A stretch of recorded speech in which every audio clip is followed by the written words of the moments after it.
Dear everyone, कैसे हो सब? बिल्कुल बढ़िया। तो बच्चों, एग्जामिनेशन स्टार्ट होने वाले हैं क्लास 10 और 12 के, जो OMR सीट पर होंगे। तो इससे पहले कि आप एग्जामिनेशन हॉल में जाएं और कुछ गलती कर बैठे और आपके मार्क्स कट जाएं, उससे पहले ही आज मैं आपको एक क्विक रिवीजन दूंगी OMR सीट से रिलेटेड कि किस तरीके से OMR सीट पर आपको लिखना है, कैसे उसको भरना है, क्या नहीं भरना है, किस तरीके से करना है, ये सारी बातें आपको बताऊंगी। तो एक रिवीजन टास्क है ये OMR सीट का।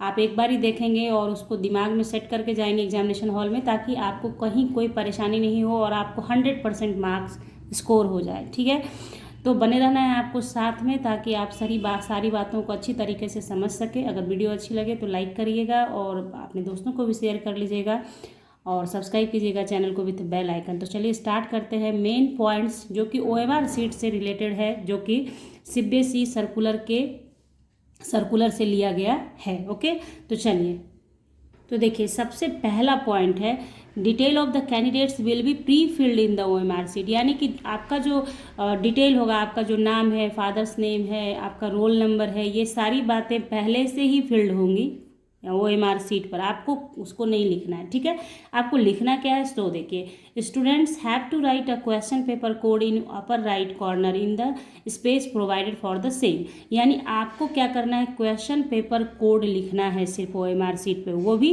राइट साइड में। ठीक है, अपर राइट कॉर्नर में दिया हुआ है पोजीशन, वो दिखाऊंगी आपको OMR सीट पर। वहाँ पे आपको क्या करना है कि अपना क्वेश्चन पेपर का जो कोड होगा, आपको क्वेश्चन पेपर जो दिया जाएगा उसके ऊपर क्वेश्चन पेपर कोड लिखा रहता है, उसको जैसे लिखा है वैसे ही उस देखिए यहाँ पे, ये देखिए OMR सीट है, यहाँ देखिए लिखा है ना क्वेश्चन पेपर कोड, तो वो दिया रहेगा क्वेश्चन पेपर पे, उसको सावधानी पूर्वक आपको इसमें लिख देना है। बस इतना ही आपको लिखना है। बाकी ये जो इन्फॉर्मेशन आप देख रहे हैं, ये सारा CBSE की तरफ से पहले ही से भरा हुआ आएगा। ओके, प्री फिल्ड होगा, ये आपको फिल्ड करना है। ओके, फिर देखिए point number 3, only blue black ball पे point pen is to be used for filling desired information and giving responses. यानी आपको OMR सीट के ऊपर जो कुछ भी लिखना है, भरना है, वो ब्लू या ब्लैक बॉल पेन से, नॉट जेल पेन। जनरली बच्चे जेल पेन से लिखते हैं, तो जेल पेन का यूज नहीं करना है, बॉल पॉइंट पेन से लिखना है। ठीक है, ओके। और जो भी इंफॉर्मेशन भरना है या आपको रेस्पॉन्सेज को कलर करना है, उसके लिए बॉल पेन का यूज करना है। जैसे ये देखिए, ये पेन है ना, ये बॉल पेन कहलाता है। ओके, तो ये बॉल पेन हो गया। ठीक है, और पॉइंट नंबर 4 जो सबसे ज़्यादा इंपॉर्टेंट आपको ध्यान में रखना है, use of pencil is strictly prohibited. यानी कि पेंसिल का यूज़ किसी भी हालत में आपको नहीं करना है।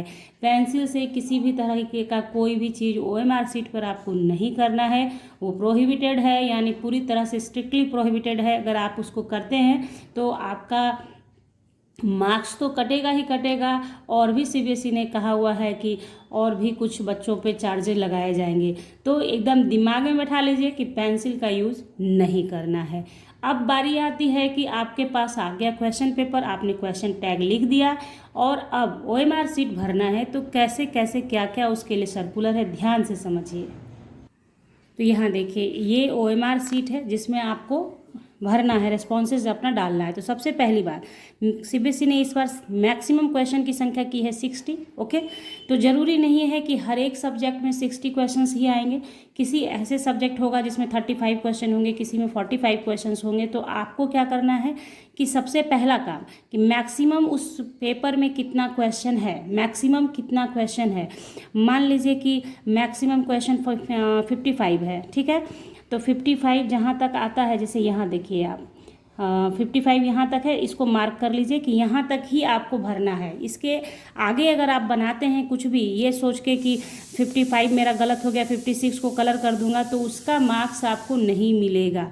सबसे पहला काम है कि आपका जो क्वेश्चन पेपर आपको मिला, उस क्वेश्चन पेपर में लास्ट तक कितना क्वेश्चन है, यानी नंबर ऑफ क्वेश्चंस कितने हैं, उतने दूर तक आप पहले एक रफली एक मार्क कर लेते हैं कि हाँ यहाँ तक ही आपको बनाना है। ठीक है, उसके आगे वाले में अगर आपने कोई कट मार्क, मान लीजिए यहाँ आपने कट कर दिया कि ये 55 गलत हो गया है, यहाँ पे 55 लिख देता हूँ और बना लेता हूँ, तो उसमें आपको मार्क्स नहीं दिया जाएगा।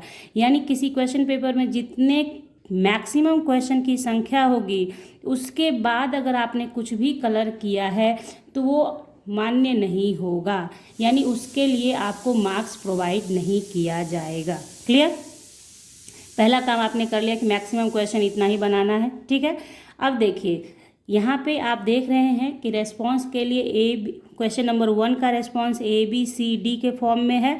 तो मान लीजिए कि आपने ऑप्शन नंबर B को पहले पढ़ा और उसको कलर कर दिया, ठीक है, बॉल पेन से कलर कर दिया, और उसके बाद अगर आप सेटिस्फाइड हैं कि आपका B ही सही है, जो आपने यहाँ कलर किया वो ही आपका सही आंसर है, आपको कोई कन्फ्यूज़न नहीं है कि आंसर गलत लग गया मेरे से, दूसरा होना चाहिए था, तब आप यहाँ पे बी लिखें। यहाँ पे आपने बी कलर किया तो यहाँ स्टार वाले बॉक्स के मतलब स्टार के नीचे जो बॉक्स है उसमें भी आपको बी लिखना नेसेसरी है।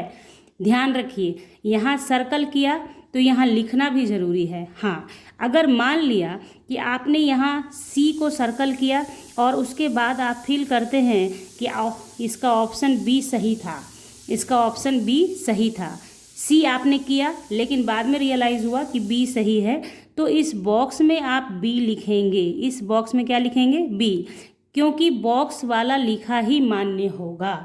अल्टीमेटली आपका बॉक्स में आपने लिखा वही मान्य होगा। दो बातें समझ गए आप? पहला कि अगर आप सेटिस्फाइड हैं तो यहाँ सर्कल किया, यहाँ उस नंबर को उस रेस्पॉन्स को लिख दिया, ओके, अल्फ़ाबेट को। उसके बाद अगर आपने मान लिया यहाँ सर्कल किया, उसके बाद आप सेटिस्फाइड नहीं हैं कि ये आंसर सही नहीं है, मेरा दूसरा आंसर सही है, तो यहाँ आप उस सही आंसर को ही लिखेंगे, यही मान्य है, यही वैलिड है, ठीक है। अब ये नहीं कि यहाँ पे फिर आपने बी लिखा तो यहाँ बी को भी सर्कल करना, ऐसा नहीं नीड है, ऐसा कोई ज़रूरी नहीं है। आपने इस बॉक्स में लिख दिया, दैट्स ओके। ओके, बात समझ में आ रही है बात? कि ये नहीं कि यहाँ पे सी को सर्कल किया फिर यहाँ बी लिखा तो इस बी को भी सर्कल करना है, तो ये गलत हो जाएगा, ये चेक ही नहीं होगा। बात आ गई समझ में आपके? तो एक चीज़ हुआ।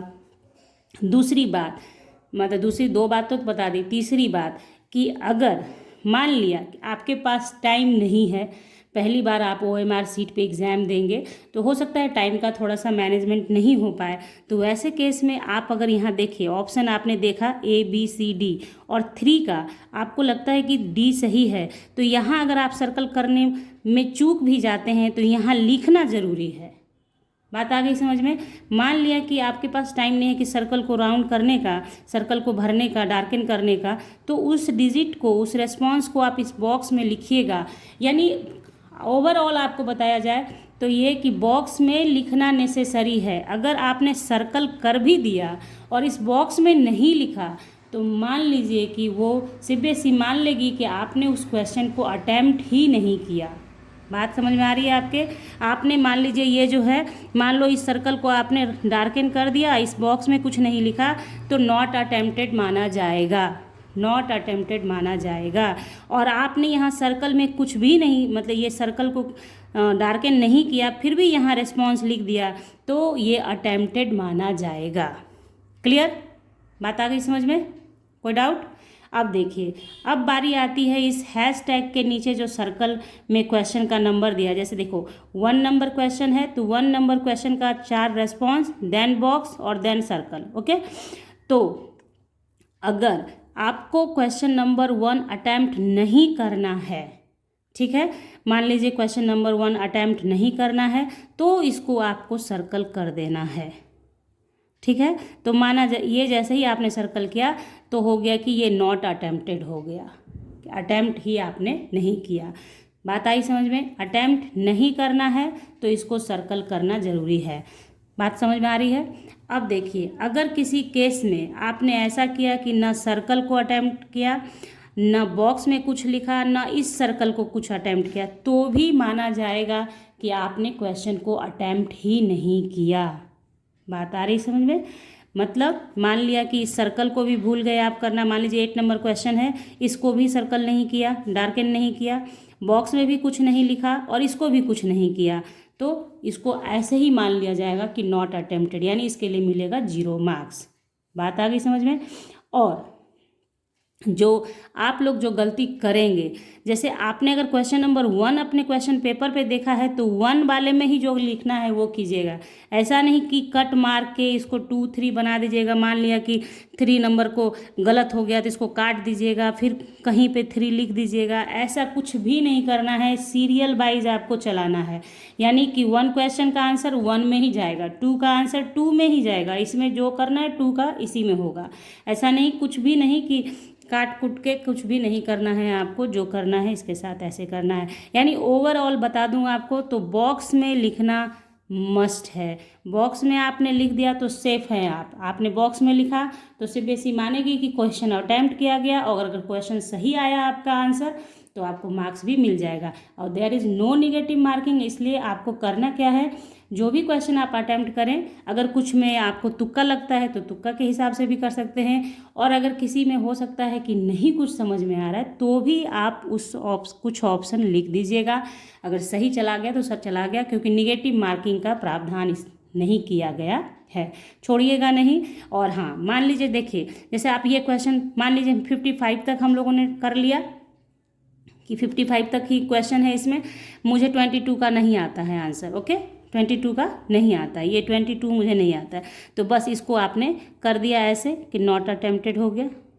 ठीक है, तो 22 नहीं आता है तो उसके बाद 23 पे आ जाएंगे हम लोग अब। ठीक है, इसी में आपको करते चले जाना है। कुछ भी जो नहीं आता है उसको, जैसे कैसे पहले होता था, जो क्वेश्चन नहीं आता उसको लिफ्ट छोड़ देते थे हम लोग, उसके आगे वाला क्वेश्चन बनाते थे। उसी तरीके का चीज़ है कि 22 नहीं आता है तो 22 को छोड़ दिया, 23 पे आ जाएंगे, 23 को बनाएंगे, उसका ऑप्शन लिखेंगे। ठीक है, तो ये था ओवरऑल OMR सीट से रिलेटेड बातें। बॉल पेन का ही यूज़ कीजिएगा, ब्लैक और ब्लू बॉल पेन। आप स्टेशनरी पे जाएं, आप कहेंगे कि OMR सीट कलर करने के लिए पेन दीजिए, तो उसका जो पॉइंट होता है थोड़ा ब्रॉड होता है, जल्दी से भर जाता है ये आपका सर्कल, तो मांगने पर वो मिलेगा, आपको मिल जाता है, कोई दिक्कत नहीं है। स्टेशनरी पे जाएं और फटाक से अभी ही ले लें ताकि आप प्रैक्टिस भी कर सकें अपने लिए। ठीक है, तो चलिए, और आपको अगर प्रैक्टिस करनी है तो इस OMR सीट का मैं दे दूंगी आप लोगों को, डाउनलोड करके प्रिंट आउट करा के आप प्रैक्टिस भी कर सकते हैं। तो चलिए, ये था OMR सीट से रिलेटेड क्विक रिवीजन आपके लिए। अगर कहीं कोई परेशानी हो तो कमेंट सेक्शन में बताइएगा ताकि उस परेशानी को दूर किया जाए एग्जामिनेशन से पहले। तो मिलेंगे आपसे नेक्स्ट क्लास में नेक्स्ट वीडियो के साथ। तब तक के लिए bye, thank you, take care, have a nice day. और सब्सक्राइब करना बिल्कुल नहीं भूलेंगे आप बच्चों। मिलते हैं।